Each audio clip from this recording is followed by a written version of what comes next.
How's everybody doing on this fine Wednesday afternoon? Is it Wednesday? I can't remember what day it is. The day has been so great. But today I wanted to talk to you guys about, I've got a little something different going on here on my platform, which is still about domestic violence. But I want you to hear some stories of some people that have survived criminal domestic violence so they can tell their story. Because again, somebody out here may need to hear how to get out of this abusive relationship that you're in.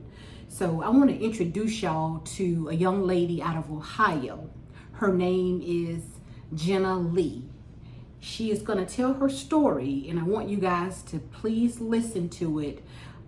It's very disturbing on some of the pictures that you're going to see, but I want you to go ahead and look at the video, and then you can tell me what you think from that point, okay? Every year, that includes a local woman who is in hiding tonight. She says she was beaten by the father of her kids, who is still on the run tonight. Kaylee Kirby is in studio, and Kaylee, she's putting her story out on social media. Yeah, Mel and Jeff, this victim is sharing her story so others know that they are not alone. After a recent incident, she has had enough and is working to make sure she and her kids are safe. Now, we do want to warn you, the videos and images you're about to see are graphic. This is what my daughter looks like right now. A family is sharing indescribable pain in this viral TikTok video. A young mother bloody and bruised at the hands of her children's father. This isn't the first time he's abused me, but this is the worst. She ended up in the hospital over the weekend after the father of her two children, Montrese Hughes, allegedly beat her up.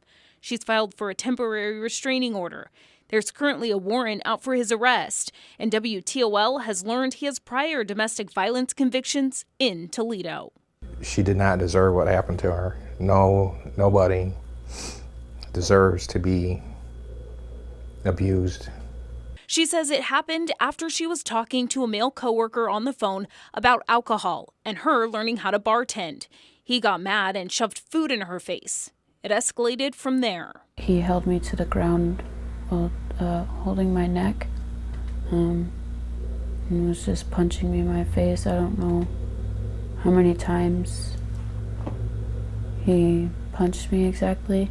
The next thing she knew, she was locked in the bathroom. Her abuser was making her an ice pack and cleaning up her blood. Her mother says getting a call at 3 a.m. from her daughter is her worst nightmare. I had to go to the hospital. I had to make sure she was okay and physically touch her and look at her and hear her talking to make sure she is okay. She's bruised, both on the inside and out, living in hiding and fearing it'll happen again.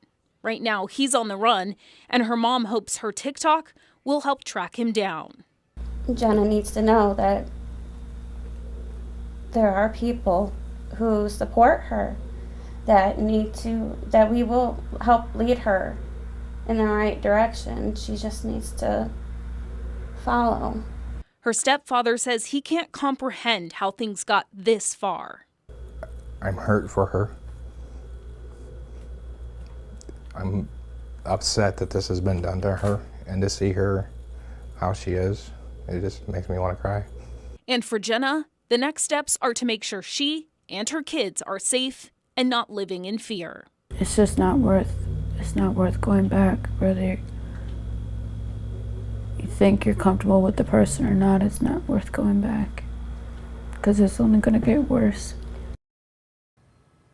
Now, the family is asking you to come forward if you know where Hughes is. Live in studio tonight, Kaylee Kirby, WTOL 11. Now, you saw that. That was just terrible, the way how that man beat that girl up like that. And then he had the nerve to try and put an ice pack, get an ice pack ready to put on her after he done beat her down to the ground. And oh my God, oh my gosh.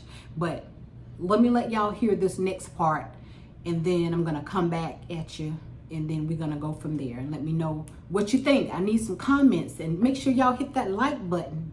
I'm gonna give y'all a few seconds before I go on. Hit the like button for me, please. Thank you. Okay, now we're gonna go to the next video, okay? Got an update on a story we have been following for the last week. The man accused of beating the mother of his children was indicted today by a Lucas County grand jury. According to court documents, Montrese Hughes has been indicted with 1 count of domestic violence. He is locked up behind bars right now, being held on a $75,000 bond. Yeah, they got him. Like I said, I do my research. They got him. They got him, had a warrant out for him. The grand jury indicted him. They got him. And then he has a history of criminal domestic violence. That's the thing.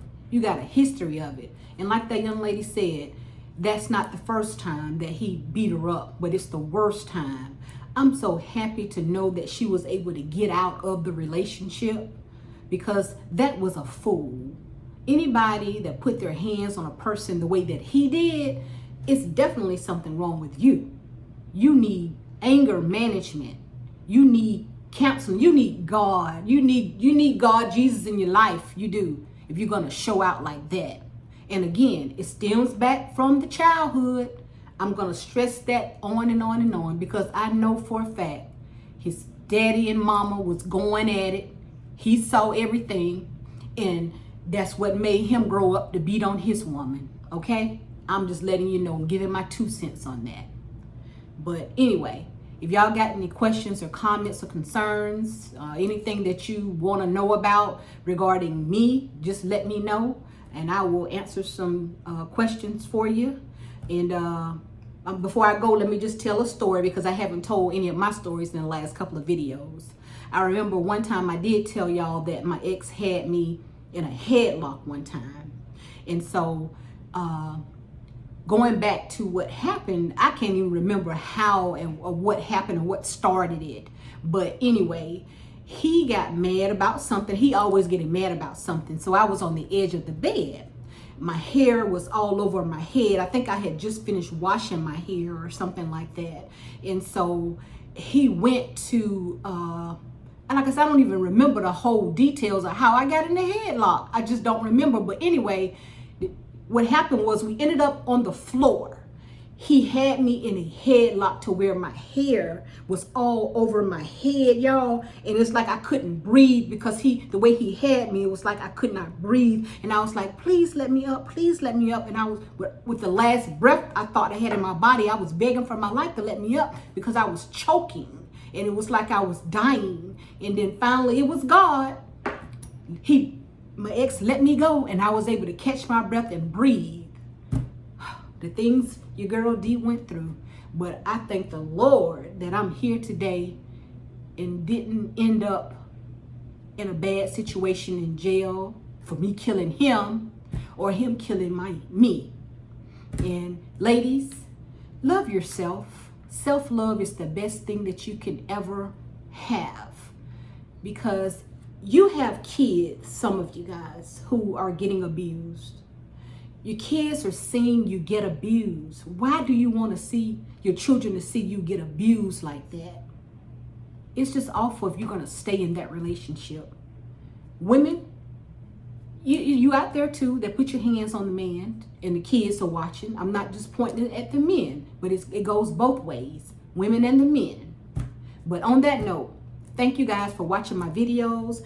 And my last video, oh my goodness, I've got like 12,000 views on that. I want to thank y'all for the love and the support. But I'm coming at y'all, like I said, it's only the beginning of my platform. Getting started, I got some good things coming your way. Like I said, criminal domestic violence is my platform. So on that note, you guys have a wonderful evening, and your girl D will talk to you later.